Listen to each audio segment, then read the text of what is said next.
노딜 파국, 미국과 우크라이나 이야기입니다. 현지 시각 어제 트럼프 대통령과 젤렌스키 대통령이 종전 협상에 나섰지만 공개 모두 발언 때부터 설전과 충돌이 이어졌습니다. 당시 상황 영상으로 보고 오시죠.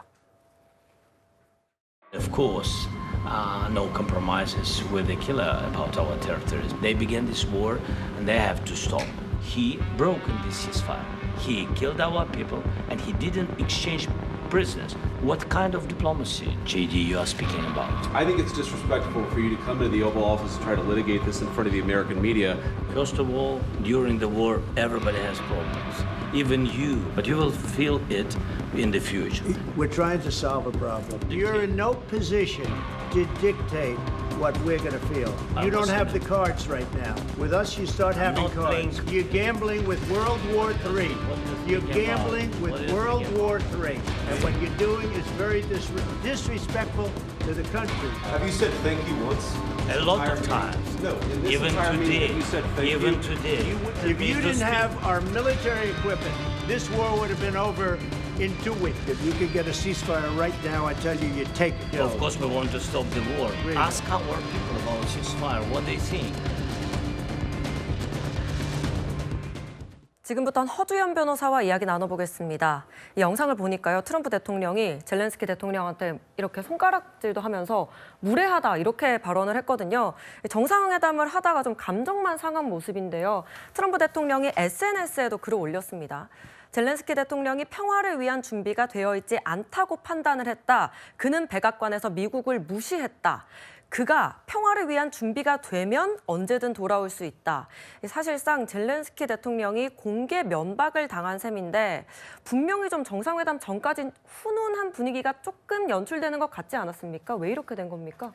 일단 종전에 대한 양측의 시각차, 입장 차이가 원인이 된 데다가 네. 트럼프 대통령의 어떤 고압적인 자세, 사실은 우크라이나가 처한 현실을 누구보다도 젤렌스키 대통령이 잘 알고 있겠지만 네. 그걸 너무 전면적으로 드러내면서 면박을 주는 그런 모습이 젤렌스키 대통령의 자존심을 건드리면서 광물협정에 결국에는 서명을 하지 못하고 노딜로 끝난 상황인 것 같습니다. 예. 사실 우크라이나 입장에서는 어떤 광물협정에 서명을 하려고 하면 아마 실무진 측에서 협의가 다 되어 있을 거고 지금 제 생각에는 이 미국이 원하는 수준의 어떤 광물협정이 체결될 가능성이 상당히 높아 보이는 상황이거든요. 예. 그런데 우크라이나 입장에서 희토류를 지분을 제공하겠다라는 생각을 가지고 갔는데 이 종전 방식에 대해서 전혀 목소리를 반영을 하지 않는다는 생각이 들어서 왜냐하면 우크라이나 측에서는 단순한 휴전이 아니라 재침공 자체를 막을 수 있는 어떤 강력한 안보 조치를 지금 요구하고 있는 상황인데 예. 트럼프 대통령은 러시아와의 관계를 신경 쓰는 탓인지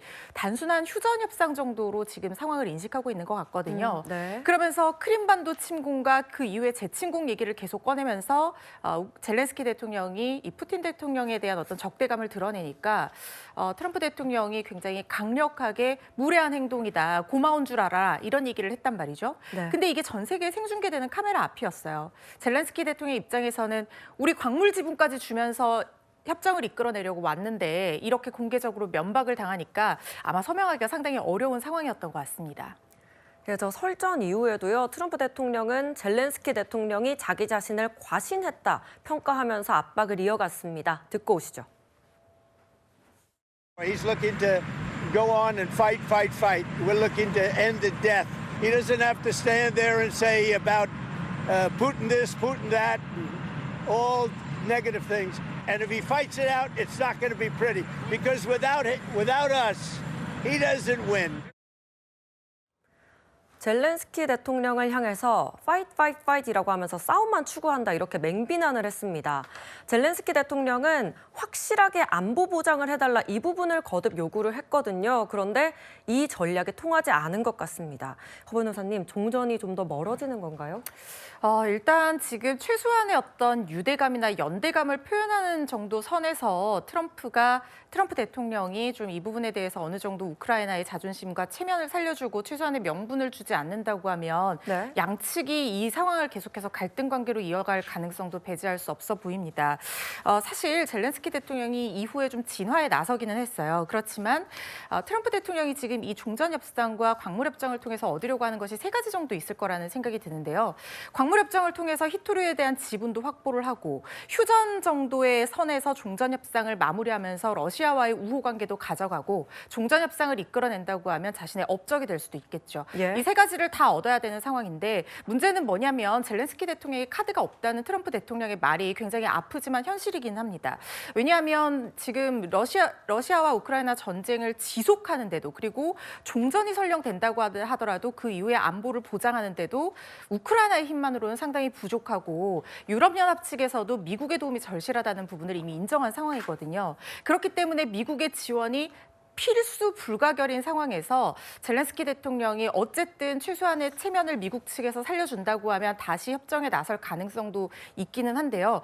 지금 트럼프 대통령 자신감이 정말 하늘을 찌르는 듯하고 예. 워낙 막강한 군사 경제력을 바탕으로 힘을 가지고 있는 어쨌든 국제사회도 힘의 논리가 지배를 하지 않습니까? 그렇게 국력이 강한 그런 상황이기 때문에 젤렌스키 대통령에게 어느 정도 체면을 살려주는 발언, 유화 발언을 할지는 좀 기다려 봐야 될 것 같습니다. 네, 이 트럼프 대통령과 젤렌스키 대통령의 충돌을 두고 러시아가 이런 입장을 밝혔습니다. 트럼프가 젤렌스키를 때리지 않은 건 기적이다. 이렇게 얘기를 했는데 반면 좀 우크라이나의 반응은 엇갈렸죠. 네, 러시아 정부 논평은 이게 정부 논평인가 싶을 정도로 처음에 눈을 의심을 했습니다. 때리지 않은 게 기적이다.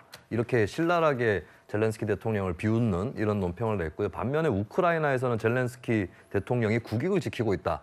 라고 굉장히 또 옹호하는 논평들이 나오고 있는데 이게 사태가 굉장히 묘하게 돌아가고 있는 게 우크라이나에서 젤렌스키 대통령이 레임덕 상태였던 거거든요. 오히려 굉장히 미국 앞에서 당당하게 얘기하는 모습 때문에 국내 여론이 결집될 수 있다는 부분 이것이 있는 거고 저는 트럼프 대통령이 하기에 따라서 러시아가 공세에 몰릴 수도 있다고 봅니다. 왜냐하면 트럼프 대통령이 러시아에 대해서 봤지 내가 젤렌스키한테 뭐라고 하는 거 봤지 그렇다면 러시아 당신들도 양보를 어느 정도 해라 이렇게 압박해갈 가능성도 있는 거거든요. 이런 의미에서 이 외교전이라는 게 겉으로 보이는 것만 봐서는 앞으로 어떻게 흘러갈지는 모르는 일이다.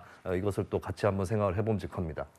네, 결국 젤렌스키 우크라이나 대통령은요 꼬리를 내렸습니다. 한 언론과 인터뷰를 하면서 트럼프 대통령과 미국민을 존경한다. 또 우크라이나는 미국의 지원 없인 러시아를 막기 어려울 거다 이렇게 이야기를 한 건데요. 하지만 트럼프 대통령과의 충돌에 대해선 우리가 나쁜 짓을 했는지는 잘 모르겠다며 사과는 끝내 거부를 했더라고요. 지금 젤렌스키 대통령이 저렇게 공개적으로 면박을 당한 마당에 자국민이 지켜보고 있는 상황이잖아요. 그런데 예. 그 부분에 대해서 공개적으로 사과를 한다고 하면 완전히 굴욕적인 협정을 체결할 수밖에 없는 상황일 겁니다. 그래서 사실 우리 속담에 쥐도 도망갈 구멍을 주고 모르라는 말이 있잖아요. 예. 트럼프 대통령이 지금 저렇게 굉장히 본인의 성정대로 굉장히 강하게 나가는 모양새긴 하지만 본인도 이 과정을 통해서 원하는 것이 있을 겁니다. 그렇다고 하면 지금 젤렌스키 대통령을 계속해서 궁지로만 몰아서는 이 협정 자체가 다시 테이블이 열리지 않을 수도 있어요. 왜냐하면 지금 젤렌스키 대통령 측을 유럽연합 측에서 또 지지를 하고 나섰거든요. 예. 그러면 유럽연합과 우크라이나 그리고 미국과 러시아 이런 대결 구도가 형성이 된다고 하면 이게 계속 길게 가는 게 미국으로서는 그렇게 달갑지 않을 거예요. 원하는 게 있을 것이기 때문에 어느 정도 선에서 좀 유하게 마무리되면 좋겠는데 어떻게 될지는 좀 지켜봐야 되겠습니다. 예, 양국 간의 정상회담, 광물협정 어떻게 될지요? 아직 정말 안개 속인데 저희는 60초 후에 뵙겠습니다.